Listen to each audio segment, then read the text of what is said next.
ठाकरे बंधूंच्या युतीची आज घोषणा होणार। बीएमसीसाठी ठाकरे बंधू एकत्र, दोन्ही पक्षातील जागा वाटप पूर्ण, कुठेही रस्सीखेच नाही, राऊतांकडून स्पष्ट। मुंबई मराठी माणसाची हा ठाकरेंचा वचननामा। ठाकरे बंधूंची युती राज्यातील ऐतिहासिक पर्वाची सुरुवात। मुंबईसह ठाणे, केडीएमसी, मीरा भाईंदर मधील जागावाटपाची चर्चा पूर्ण, संजय राऊतांची माहिती। कोणाचीही युती झाली तरी काही फरक पडणार नाही, जनतेला नौटंकी समजलीये। ठाकरे बंधूंच्या युतीवर बावनकुळेंची टीका। ठाकरेंची शिवसेना आणि मनसेमध्ये कोणत्याही जागांबाबत तिढा नाही। मुंबईसाठी तडजोड करण्यासाठी सगळे तयार, जागावाटपाबाबत संदीप देशपांडेंचं भाष्य। ठाकरे बंधूंची युती महाराष्ट्राच्या दृष्टीने महत्त्वाची, राज्याच्या राजकारणाला दिशा मिळेल। ठाकरे बंधूंच्या युतीवर अंबादास दानवे यांचं विधान।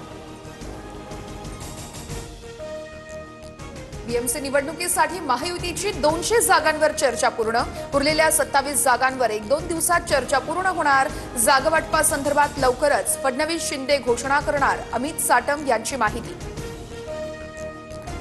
रवींद्र चव्हाण आणि शिंदेमध्ये 5 तास मॅरेथॉन चर्चा। ठाणे, केडीएमसी सह एमएमआर पालिकांमधील युती संदर्भात चर्चा। जागावाटपाचा फॉर्म्युला ठरला, 2 दिवसात उमेदवारांवर चर्चा होणार। मुख्यमंत्री फडणवीस, अजित पवार आणि सुनील तटकरेंमध्ये वर्षा निवासस्थानी पुन्हा बैठक। मनपा निवडणुकीमध्ये अजित पवारांची राष्ट्रवादी महायुतीत कुठे लढू शकते यावर चर्चा।